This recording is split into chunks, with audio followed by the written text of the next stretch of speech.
Welcome to the Salmon Runs YouTube. Enjoy the video. You start by getting both phones ready. Enable location/GPS and make sure permissions are granted for the chosen app.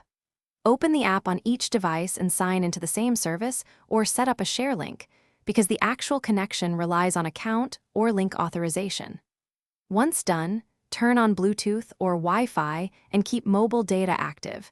These speed up initial pairing and location updates. Make sure battery saving modes are off so the GPS stays accurate while you proceed to link devices. Now you initiate the share.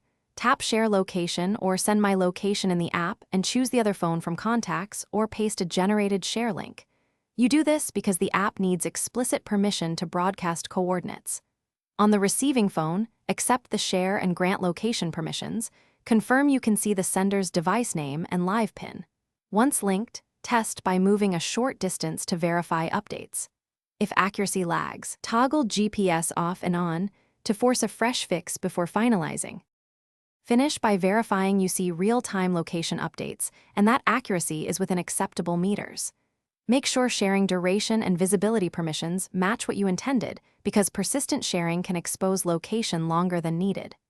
If updates stop or locations freeze, first toggle app location permission and GPS, then restart the app. If still failing, reboot the phone.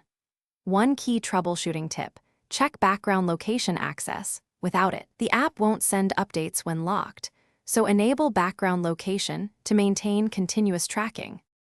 Thanks for watching. Consider subscribing if we helped you.